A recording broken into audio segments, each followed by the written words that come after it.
Hey guys, welcome back to the Finding Your Magic podcast. Today we're going to talk about what an empath is and how to know if you are an empath. Hey guys, this is Kim. So yesterday I went to a sound bath and release thing, and I released a bunch of energy out of my throat chakra, and my throat is just not cooperating with me today. And my kids are home today, so if you hear any little sounds in the background, it is what it is. That's mom life. All right, so I want to get started on this podcast so we can keep it kind of short. So I'm going to be taking a lot of this information out of my Empowered Empath course. It's a course created to explain what an empath is, kind of show signs that you may be an empath, the different types of empath that you can be, because I, in that course, went into detail with 10 different types, and you can totally be more than one. And then I also talked about like ways to protect your energy and how to use your empathic superpowers for good. That course will be available on my site at some point in the near future, so keep an eye out for that. I will announce that in my Facebook group, I'm sure. Anyway, let's talk about empaths. If you are listening to this and you're curious about it, odds are pretty high that you're an empath. Most people don't research these kinds of things unless they feel drawn that way, and the breadcrumbs kind of lead you that way.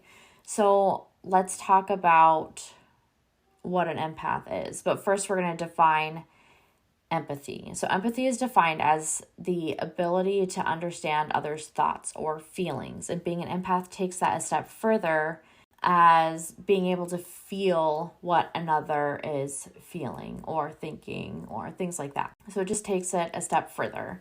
With a lot of things in life, there is a spectrum, right? So I'm going to talk about mirror neurons. They are these neurons in the brain that help us to understand what other people are feeling.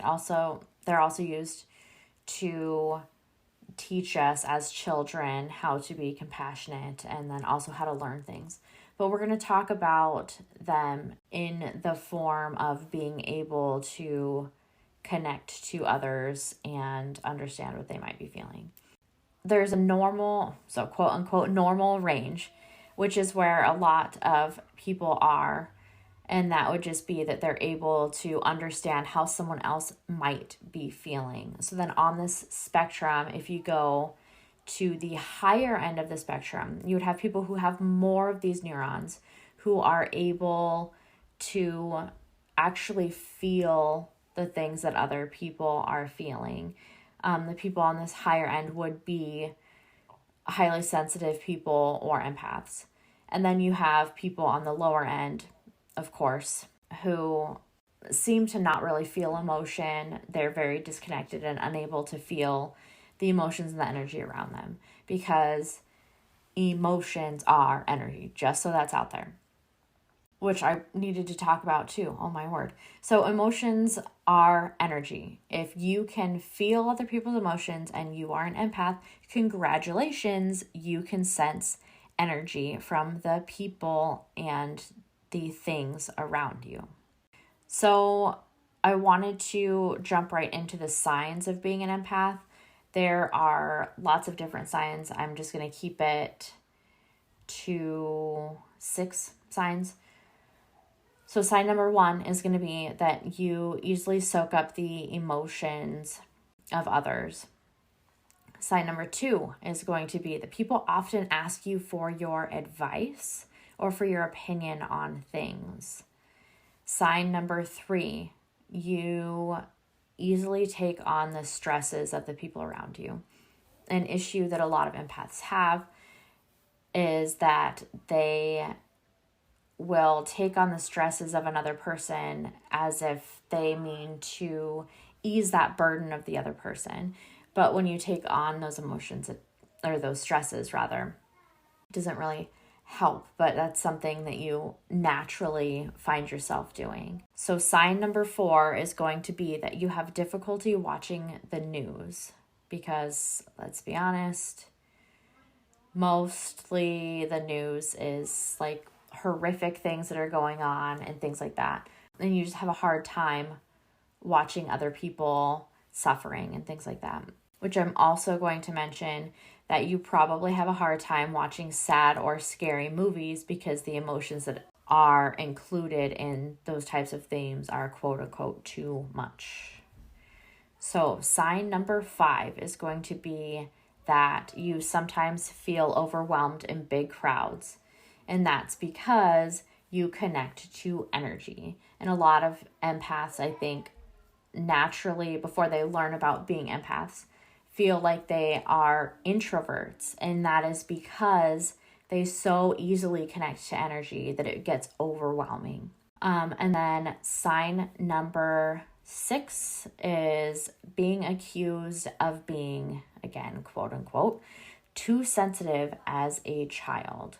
So one example of this that I'm going to share for my own life is that I learned, well, before I learned about what it meant to be an empath and was still learning about my sensitivities, I wasn't able to watch the Trix cereal commercials.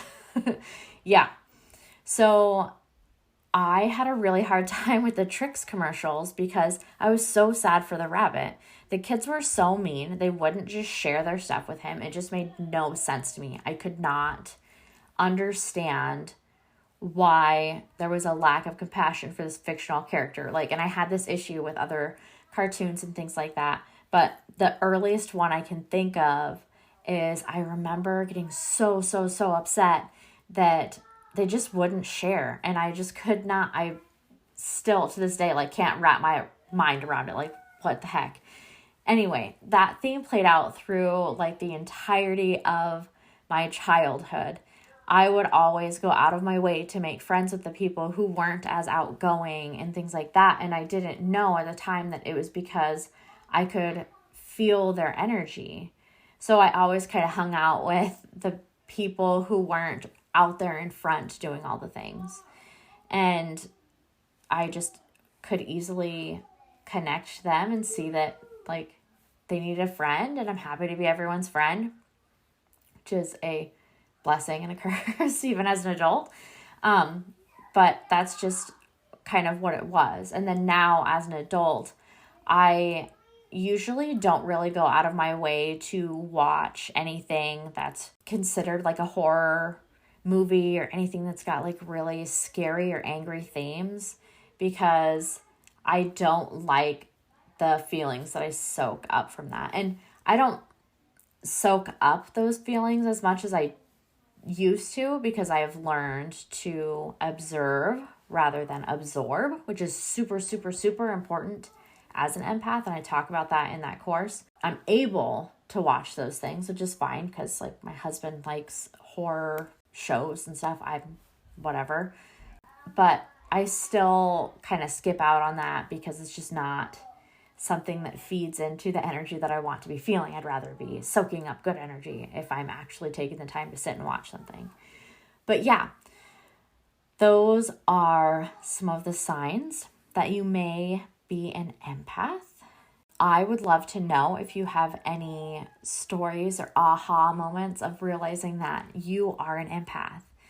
And I would love to encourage you to look into the types of empaths, whether that's through my course or through other means, and learn more about yourself. Because as an adult and understanding that I have this ability and that my kids also have this ability, it makes it so that I am better able to show up and take care of myself, for one, to take care of the people around me, for two, and then also to be able to empower other people who are able to connect in the same way.